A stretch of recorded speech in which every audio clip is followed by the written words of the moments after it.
জাতীয় সরকারের প্রতিষ্ঠা দিন সূচনা হলো ক্ষুদিরাম বসুর নামাঙ্কিত 7 দিন ব্যাপী খাড় ক্ষুদিরাম মেলার।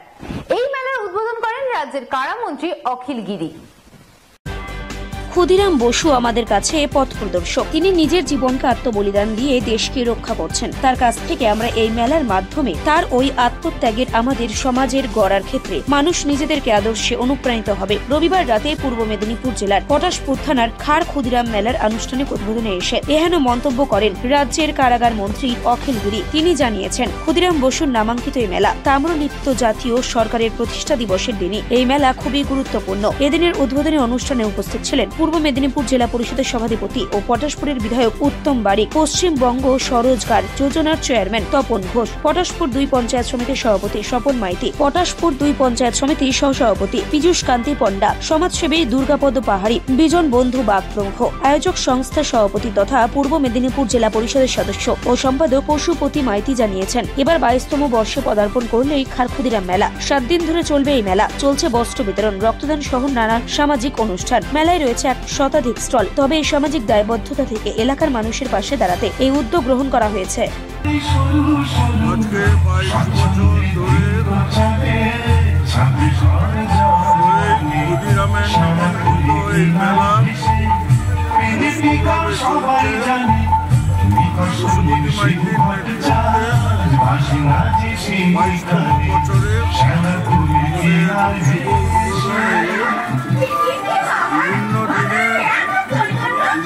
শিক্ষামূলক অনুষ্ঠান, সাংস্কৃতিক অনুষ্ঠান,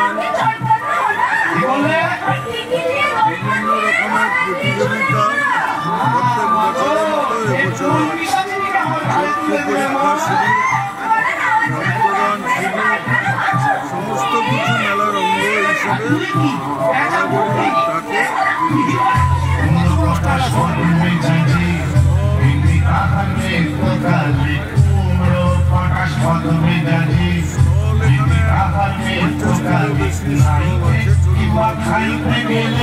এলাকার মানুষকে কি বার্তা দেবেন?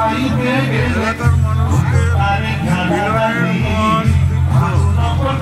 ক্ষুদিরাম মেলা, শহীদ ক্ষুদিরামের নামাঙ্কিত মেলা, এলাকার মানুষ প্রতিদিন উপভোগ করেন। 7 দিনের এই মেলা সবার কাছে উপভোগ্য হয় মানুষের কাছে। প্রতি বছর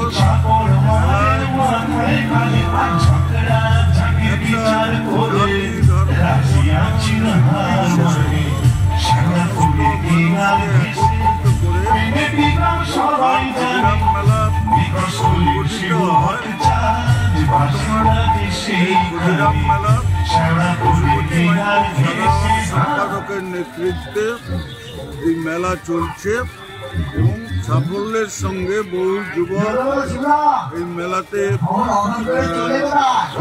পরিশ্রম করেন এবং সবাই সুস্থভাবে মেলা থেকে জেলা পরিষদ সদস্য তো আছি, জেলা কমিটির সভাপতি।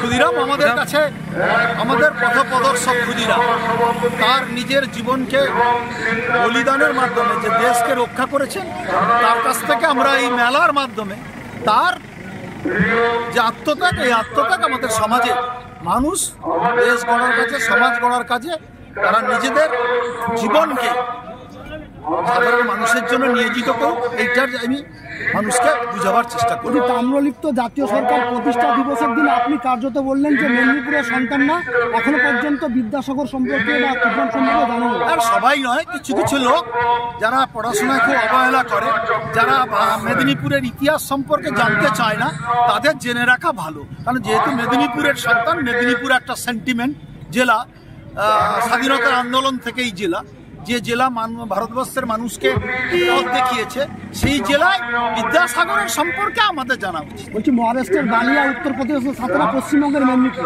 তো ব্রিটিশদের কিন্তু আন্দোলনের পীঠস্থান, তো সেখান থেকে আপনি কি বলবেন? না, আন্দোলনের পীঠস্থান পশ্চিমবঙ্গের সব থেকে সেরা। তার মধ্যে 3টা জেলা স্বাধীন সরকার ছিল, সব থেকে বেশি দিন ছিল আমাদের তাম্রলিপ্ত সরকার, কিন্তু আরো 19 মাস থেকে আরো বেশি দিন চালানো যেত, কিন্তু গান্ধীজি ওখানে এসেছিলেন আসার পরে তিনি অনুরোধ করলেন যে এই সরকার যে স্বাধীনভাবে পাল্টা একটা সরকার চলছে এটা তুলে নেওয়ার জন্য, কারণ সাধারণ মানুষের উপর অত্যাচার হচ্ছে, অত্যাচার বাড়ছে ব্রিটিশ সাম্রাজ্যবাদের, তাই গান্ধীজির অনুরোধে তুলে নেওয়া হয়েছিল, তা নাহলে আরো অনেক বেশি দিন চলত। বলছি আজকের তাৎপর্যপূর্ণ দিনে এখনো পর্যন্ত অনেক রাজবন্দী জেলে আছে, তো সে বিষয়টা সরকার কি ভাবছে? কারা আছে? রাজবন্দীরা। রাজবন্দীরা যারা জেলে আছেন তাদের জন্য নিশ্চিতভাবে কোনো সিস্টেম আছে, সেই পদ্ধতিতে তারা আবার পরের দিকে তারা নিশ্চিতভাবে মুক্ত পাবে।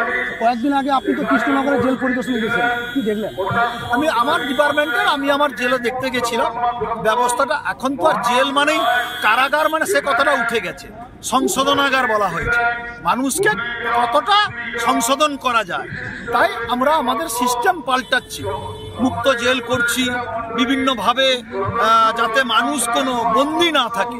ব্রিটিশ সাম্রাজ্যবাদের সময় এমন সংশোধনাগার মানে জেল ছিল যাতে কখনো সূর্যের আলো 100 বছর ঢুকেনি ওখানে, তাই সেটা এখন সিস্টেমটা পাল্টে গেছে। তাই এই সিস্টেমটা পাল্টে মানুষের কাছে আমরা যাতে সুষ্ঠুভাবে জীবনযাপন করতে পারে সেইটার জন্য আমি দেখতে গেছি।